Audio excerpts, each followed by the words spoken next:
ഇത്തവണത്തെ ക്രിസ്മസ് എക്സാമിന് 4 മാർക്കിന് നമുക്ക് ഉറപ്പിക്കാൻ പറ്റുന്ന ഒരു ചോദ്യം പറഞ്ഞിട്ടെ, ഇവന്റ് ഇൻവിറ്റേഷൻ ആയിരിക്കും. ഓണം എക്സാമിന് നമ്മൾ ഓൾറെഡി ഈ ഒരു ചോദ്യം കണ്ടിട്ടുള്ളതാണ്. ഈ വർഷം പുതിയതായിട്ട് ഉൾപ്പെടുത്തിയിട്ടുള്ള ഒരു ഡിസ്കോഴ്സ് ആണ് ഇവന്റ് ഇൻവിറ്റേഷൻ എന്ന് പറയുന്നത്. ഒരു നോട്ടീസ് ആണെന്ന് ചോദിച്ചാൽ നോട്ടീസും അല്ല, എന്നാൽ ഒരു ക്ഷണക്കത്താണെന്ന് ചോദിച്ചാൽ അങ്ങനെയും അല്ല. ഇതിന്റെ രണ്ടിനും കൂടി ഒരു മിശ്രിതമാണ് ശരിക്കും, അല്ലെങ്കിൽ ഒരു മിക്സ് ആണ് ഇവന്റ് ഇൻവിറ്റേഷൻ എന്ന് പറയുന്നത്. നമുക്കൊരു മോഡൽ ക്വസ്റ്റ്യൻ നോക്കാം, എന്നിട്ട് ഇതിന്റെ ഒരു ഫോർമാറ്റും പഠിക്കാം, എന്നതിന് ശേഷം ഇതിന്റെ ഒരു കറക്റ്റ് ഉത്തരം എങ്ങനെയാണ് വരേണ്ടതെന്നുള്ളതും ഞാൻ പറഞ്ഞുതരാം. ഓക്കെ, സോ നമുക്കൊരു മോഡൽ ക്വസ്റ്റ്യൻ പിടിച്ചോ. ഇങ്ങനെയാണ് ചോദിച്ചിരിക്കുന്നത്. With the support of the young innovators program you have developed an innovative device named Eco Clean Extractor to remove plastic waste from the environment. എന്താ അവിടെ പറയുന്നത്? നമ്മൾ പുതിയ ഇന്നോവേറ്റേഴ്സ്, അതായത് നമ്മൾ ഈ സയൻസിലൊക്കെ പുതിയ പുതിയ നൂതനമായ കണ്ടുപിടുത്തങ്ങൾ നടത്തുന്നതിനാണ് നമ്മൾ ഇന്നോവേഷൻ എന്ന് പറയുന്നത്. അങ്ങനെ ഒരു പരിപാടിയായിട്ട് ബന്ധപ്പെട്ടിട്ടില്ലേ? നിങ്ങൾ എന്ത് ചെയ്തു? നിങ്ങൾ പുതിയൊരു ഇന്നോവേറ്റീവ് ഡിവൈസ് കണ്ടുപിടിച്ചു. എന്തൊക്കെയാണ് നിങ്ങൾ കൊണ്ടുവന്ന ആ ഒരു ടെക്നോളജിയ എന്നൊക്കെ നമ്മൾ പറയുന്ന പോലെ ടെക്നോളജിയ യൂസ് ചെയ്തിട്ട് നിങ്ങൾ കൊണ്ടുവന്ന ഡിവൈസിന്റെ പേരാണ് എക്കോ ക്ലീൻ എക്സ്ട്രാക്ടർ. അത് എന്തിനു വേണ്ടിയിട്ടാണ് നിങ്ങൾ യൂസ് ചെയ്യുന്നത്? To remove plastic waste from environment. അതായത് നമ്മുടെ ചുറ്റുവട്ടത്ത് നിന്നൊക്കെ പ്ലാസ്റ്റിക് വേസ്റ്റുകൾ കണ്ടെടുത്ത് അതിനെ ക്ലീൻ ചെയ്യുന്ന ഒരു ഡിവൈസാണ്. You are planning a grand launch of the product and have invited Srikanth Bolla as a special guest. നിങ്ങൾ ആ പരിപാടി ഒരു ഗ്രാൻഡായിട്ട് ലോഞ്ച് ചെയ്യാൻ പോകണം. ഉദ്ഘാടനം നമ്മളൊരു കടയുടെ ഉദ്ഘാടനം ചെയ്യുന്ന പോലത്തെ നിങ്ങളുടെ പ്രോഡക്റ്റിന് നിങ്ങൾ ലോഞ്ച് ചെയ്യണം. അപ്പോൾ ഈ പുള്ളിക്കാരൻ നമുക്ക് അറിയാലോ, ശ്രീകാന്ത് ബോള. നമ്മുടെ breaking barriers I will fly എന്ന് പറഞ്ഞ ചാപ്റ്ററിലുള്ള അതിൽ നമ്മൾ പരിചയപ്പെട്ടിട്ടുള്ള ക്യാരക്ടറാണ് ശ്രീകാന്ത് ബോള എന്ന് പറയുന്നത്.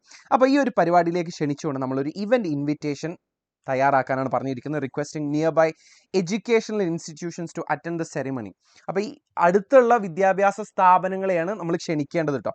Include details such as date, time, venue and a brief note about the innovation എന്നാണ് അവിടെ പറഞ്ഞിരിക്കുന്നത്. നമ്മൾ ചെറുതായിട്ട് ഇത് എന്തിനെ കുറിച്ചിട്ടാണെന്നുള്ളതൊക്കെ ഒന്ന് ബ്രീഫായിട്ട് പറഞ്ഞാൽ മതി. ഓക്കെ, നമ്മുടെ ടെക്സ്റ്റ് ബുക്ക് ഒന്ന് അരിച്ചു പെറുക്കി കഴിഞ്ഞാലല്ലേ ഈ ഒരു ചാപ്റ്ററിന് തന്നെ എന്ത് കൊടുത്തിട്ടുണ്ട്? നമ്മുടെ ഇവന്റ് ഇൻവിറ്റേഷൻ്റെ ഒരു ഫോർമാറ്റ് എങ്ങനെയായിരിക്കണം എന്നുള്ളത് കൃത്യമായിട്ട് അവിടെ കൊടുക്കുന്നുണ്ട്. അതിലെന്താ വരേണ്ടതെന്ന് അറിയോ? ആദ്യം ടൈറ്റിലാണ്. ആ ടൈറ്റിലിൽ നിങ്ങളുടെ ഇൻസ്റ്റിറ്റ്യൂഷൻ്റെ പേരാണ് കൊടുക്കേണ്ടത്. മേ ബി നിങ്ങളുടെ സ്കൂളായിരിക്കാം, അല്ലെങ്കിൽ വേറെ എന്തെങ്കിലും ഒരു സയൻസ് ഇൻസ്റ്റിറ്റ്യൂഷൻ ആയിരിക്കാം. അതിന് തൊട്ട് താഴെയായിട്ട് എന്താണോ പരിപാടിയുടെ പേര് അതാണ് രണ്ടാമതായിട്ട് കൊടുക്കേണ്ടത്.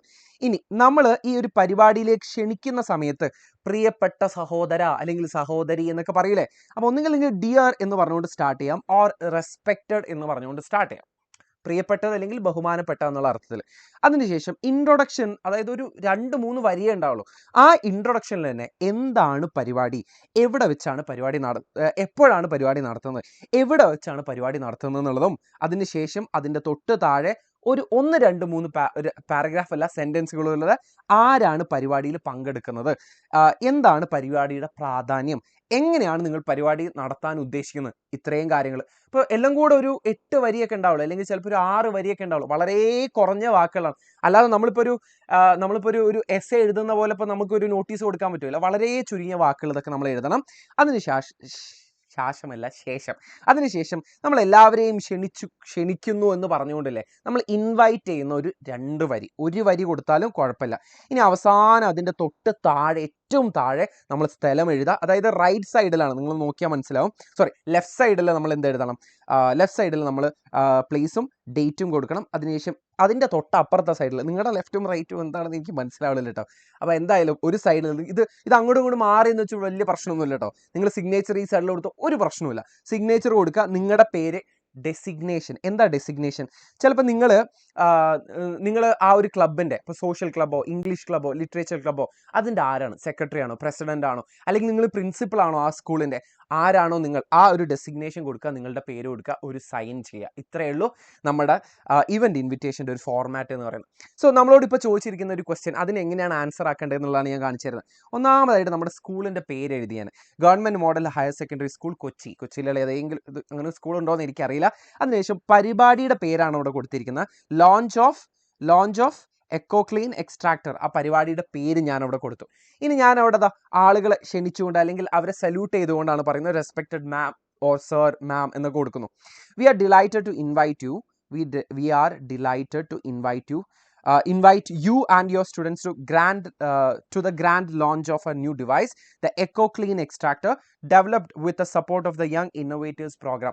നമ്മളവിടെ വിശദമായിട്ട് എന്ത് എപ്പോ എന്നുള്ളതൊക്കെ പറയുന്നുണ്ട്. This innovative machine is design to remove, അത് എന്തിനെ കുറിച്ചിട്ടാണെന്നുള്ളതും കൊടുക്കുന്നുണ്ട്. Remove plastic waste effectively from the environment. ആ സാധനം എന്താണെന്നുള്ളതാണ് നമ്മളവിടെ പറയുന്നത് കേട്ടോ. ഇനി അതിൽ ആരാ പങ്കെടുക്കുന്നത് എന്നുള്ളതാണ് പറയുന്നത്. We are honoured to have Srikanth Bolla. ആര് എന്നുള്ളതിനായി ഹൂ, ആരാണ് അതിൽ പങ്കെടുക്കുന്നത്, as our special guest for the event. We earnestly request your presence to encourage our young innovators. നമ്മൾ അവരെ ഇൻവൈറ്റ് ചെയ്യുന്ന ഒരു ഭാഗമാണ് ഇവിടെ കൊടുത്തിരിക്കുന്നത്. വളരെ ചുരുക്കിയിട്ട് എഴുതിയിരിക്കുന്നത്, കാരണം 4 മാർക്കാണ് നമ്മളോട് ചോദിച്ചിരിക്കുന്നത്. അതിനുശേഷം നമ്മൾ ഡേറ്റ് എഴുതുക, പ്ലേസ് എഴുതുക, വെന്യൂ എഴുതുക, എവിടെയാണ് പരിപാടി നടത്തുന്നത്. അല്ലെങ്കിൽ നിങ്ങൾക്ക് ഇതിനെ ഒരു സെൻറ്റൻസ് ആക്കിയിട്ട് തന്നെ കൊടുക്കട്ടോ. The programme will be held at in a place at this സമയം എന്നൊക്കെ പറഞ്ഞിട്ട്, അല്ലെങ്കിൽ ആ ഡേറ്റും കൂടെ ഉൾപ്പെടുത്തിയിട്ട് നിങ്ങൾക്ക് അതിനെ ഒരു സെൻറ്റൻസ് ആക്കിയിട്ട് എഴുതാം. അല്ലെങ്കിൽ നിങ്ങൾക്ക് ഡേറ്റ്, ടൈം, വെന്യൂ എന്ന് പറഞ്ഞിട്ട് അവിടെ കൊടുക്കാം. അതിന് ശേഷമില്ലേ നമ്മൾ നേരത്തെ കൊടുത്തിരിക്കുന്ന സാധനമാണ് ഈ ഫോർമാറ്റ് പ്രകാരം നമ്മൾ എങ്ങനെയാണ് കൊടുക്കേണ്ടത്. പ്ലേസ് ഇപ്പം ഞാൻ കൊച്ചി എന്ന് കൊടുത്തു. അതിനുശേഷം അതിന് താഴെ നമ്മൾ കൊടുക്കേണ്ടത് ഡേറ്റ് ആണ്. അപ്പം 25th December 2025 എന്ന് കൊടുക്കുക. ഈ സ്ഥലത്ത് നമ്മൾ എന്താ എഴുതേണ്ടത്, നമ്മുടെ ഡെസിഗ്നേഷൻ എഴുതണം അല്ലേ. ഇപ്പം ഞാൻ എൻ്റെ പേര് എഴുതിയെന്ന് വിചാരിക്കാം, നെയിം മാലിക്. ഞാൻ ഇംഗ്ലീഷ് ക്ലബിൻ്റെ അല്ലെങ്കിൽ ഇന്നോവേറ്റേഴ്സ് ക്ലബിൻ്റെ അല്ല, നമ്മൾ ഇന്നോവേറ്റേഴ്സ് ക്ലബിൻ്റെ അല്ല, നമ്മുടെ ചോദ്യത്തിൽ എന്താണെന്നാണ് പറയുന്നത്, യങ് ഇന്നോവേറ്റേഴ്സ് പ്രോഗ്രാം സെക്രട്ടറി എന്ന് കൊടുക്കാം. യങ് ഇന്നോവേറ്റേഴ്സ് പ്രോഗ്രാം YIP, അതിൻ്റെ സെക്രട്ടറിയാണ് ഞാൻ എന്ന് പറയുന്നു. അതിനുശേഷം ഞാൻ എൻ്റെ സൈൻ ഇവിടെ കൊടുക്കുന്നു. ഇത്രയേ ഉള്ളൂ പരിപാടി എന്ന് പറയുന്നത്. അപ്പോൾ എന്തൊക്കെ ഇതിൽ വരണം എന്നാണ് ഞാൻ നിങ്ങളോട് പറഞ്ഞത്. ടൈറ്റിൽ വേണം, പരിപാടിയുടെ പേര് വേണം, സല്യൂട്ടേഷൻ വേണം, ഇൻട്രൊഡക്ഷനിൽ what, when, where, who, why, how, ഇത്രയും കാര്യങ്ങളില്ലേ ഞാൻ കൊടുത്തിട്ടുണ്ട്. ഡേറ്റ്, ടൈം, വെന്യൂ എല്ലാം കൊടുത്തിട്ടുണ്ട്. അതിൻ്റെ തൊട്ട് താഴെയായിട്ട് ഞാൻ ആളുകളെ ഇൻവൈറ്റ് ചെയ്തുകൊണ്ട് ഒരു ഭാഗം, we are honoured to have sorry ഇവിടെ we earnestly request your presence to encourage our young innovators എന്ന് പറയുന്നതാണ് അവരെ ക്ഷണിച്ചുകൊണ്ട് ഞാൻ പറയുന്നത്. ഓക്കെ, അതിനുശേഷം ഞാനിവിടെ സ്ഥലം, ഡേറ്റ്, എൻ്റെ പേര്, എൻ്റെ ഡെസിഗ്നേഷൻ എന്താണ്, എൻ്റെ ഒരു സൈനും ഞാൻ ഇട്ട് കൊടുത്തിട്ടുണ്ട്. സോ ഇങ്ങനെയാണ് നമ്മളൊരു ഇവൻറ്റ് ഇൻവിറ്റേഷൻ ചെയ്യേണ്ടത്. ഇങ്ങനെയാണ് നിങ്ങൾ കൊടുക്കുന്നുണ്ടെങ്കിൽ 4 മാർക്ക് ഷുവറായിട്ട് കിട്ടും. ഇതുപോലത്തെ ചോദ്യങ്ങളും അതിൻ്റെ ആൻസേഴ്സ് നിങ്ങൾക്ക് വേണമെന്നുണ്ടെങ്കിൽ ഇപ്പം തന്നെ നമ്മുടെ ചാനലൊന്ന് സബ്സ്ക്രൈബ് ചെയ്ത് വെക്കുക. അപ്പോൾ ഇതുപോലെ തന്നെ ഇനി വരാൻ പോകുന്ന പ്രധാനപ്പെട്ട ഡിസ്കോഴ്സുകളും ഇതുപോലെ തന്നെ നമുക്ക് സെറ്റ് ചെയ്തെടുക്കാനുണ്ട്. All the best, by.